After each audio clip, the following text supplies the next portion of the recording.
Seven Habits of Highly Effective People by Covey is one of the best books you can ever read. In this video, we will talk about the 7 most important lessons in the book. So if you are new here, please consider subscribing in order not to miss any of our future uploads. Be proactive is about taking responsibility for your life. Proactive people recognize that they are responsible or responsible. They don't blame circumstances, the condition or conditioning for their behavior. They know they can choose their behavior. Reactive people, on the other hand, are often too affected by physical environment. They find external sources to blame for their behavior. If the weather is good, they feel good. If it isn't, it affects their attitude and performance, and they blame the weather. You should know that all external forces act as a stimuli, and we respond to it. Between the stimulus and the response is our greatest power. We have the freedom to choose our response. One of the most important things we choose is the way we see. Our language is a good indicator of how we see ourselves.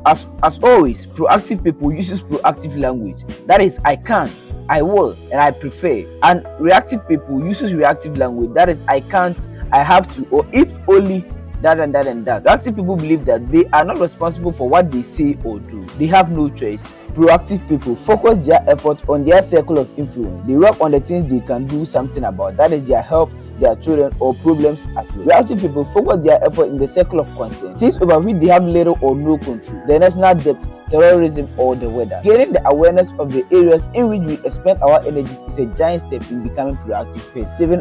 Covey once said in his book that I am not a product of circumstance, I am a product of my decisions. So be proactive now. Begin with the end in mind is based on imagination. That is the ability to envision in your mind what you cannot at the present see with your eyes. It is based on the principle that all things are created twice.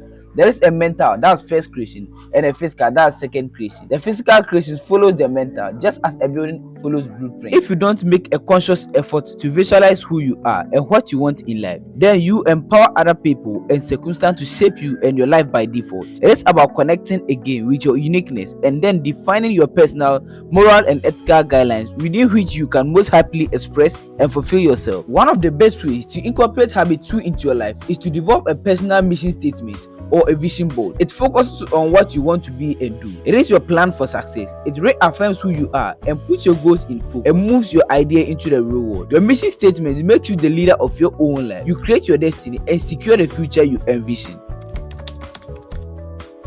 Put first things first is the exercise of independent will towards becoming principle-centered. Habit 3 is the practical fulfillment of habit 1 and 2.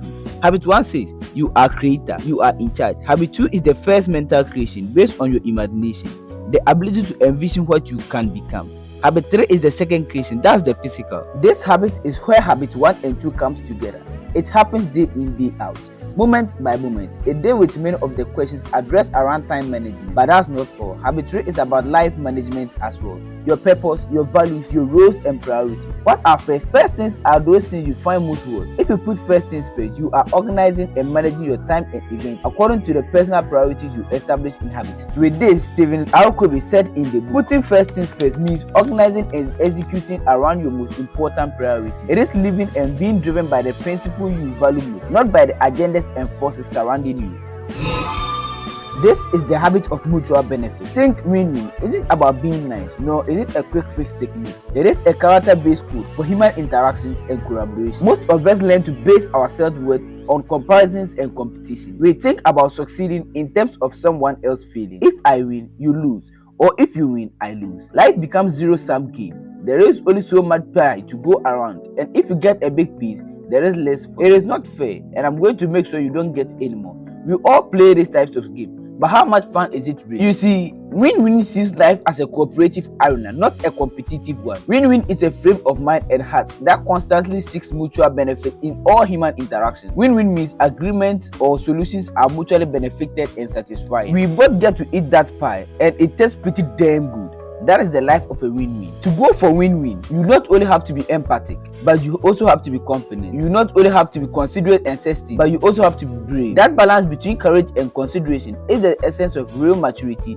and it's fundamental for win-win mentality. In the long run, if it isn't a win for both of us, we both lose. That is why win-win is the only real alternative in the interdependent reality. Covey said.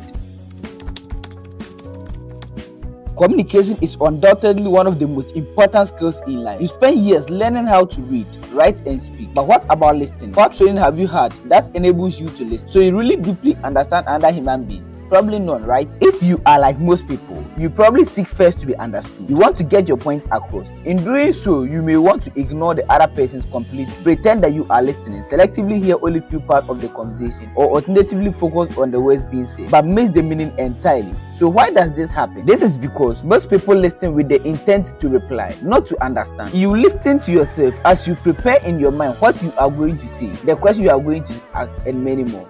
You filter everything you hear through your life experience, your frame of references. You check what you hear against your autobiography and see how to measure up. Consequently, you decide prematurely what the other person means before they finish communicating. Do any of the following sound familiar? You might be saying, hey, wait a minute, I'm just trying to relate to the person by drawing on my own experiences. Is that so bad? In some situations, autobiographical responses may be appropriate, such as when another person specifically asks for help from your point of view, or when there is already a very high level of trust in the relationship. In the book, Covey puts it well. He said, if I were to summarize in one sentence the single most important principle I have learned in the field of interpersonal relationships, it will be this: seek first to understand, then to be understood. To put it simply, synergy means two heads are better than one. Synergize is the habit of creative cooperation. It is a teamwork, open-mindedness, and adventure to find new solutions to old problems. But it doesn't happen on its own. It is a process, and through that process, people bring all their personal experience and expertise to the table. Together, they can produce far better results than they could individually. Synergy lets us discover jointly things that we are much less likely to discover by ourselves. It is the idea that the whole is greater than some or part of it. When people begin to interact genuinely, they are open to each other's influence. They begin to gain new insights. The capacity of inventing new approaches is increased exponentially because of differences. Valuing difference is what truly drives synergy. Do you truly value the mental, emotional, and psychological difference among people? Or do you wish everyone would just agree with you so you could all get along? Many people mistake uniformity for unity and sameness for oneness, and that's one word: boring. Difference should be seen as strength, not weakness. They add zest to life. In the book, he couldn't have said it better than this. He said, synergy is not the same as compromise. In a compromise, 1 + 1 equals to 1.5 at best. So we have to embrace differences. We should not see difference as weakness, but we should see difference as a way of adding insight to what we are about to do. Sharpen the saw means preserving and enhancing the greatest asset you have, and that's you. It means having a balanced program for self-renewal in our 4 areas of our life: the physical, the social or emotional, the mental, and the spiritual. As you renew yourself in each of the 4 areas, you create growth and change in your life. Sharpen the saw keeps you fresh so you can continue to practice the other 6 habits. You increase your capacity to produce and handle the challenges around you. Without this renewal, the body becomes weak, the mind mechanical, the emotions raw, and the spirit insensitive, and the person selfish.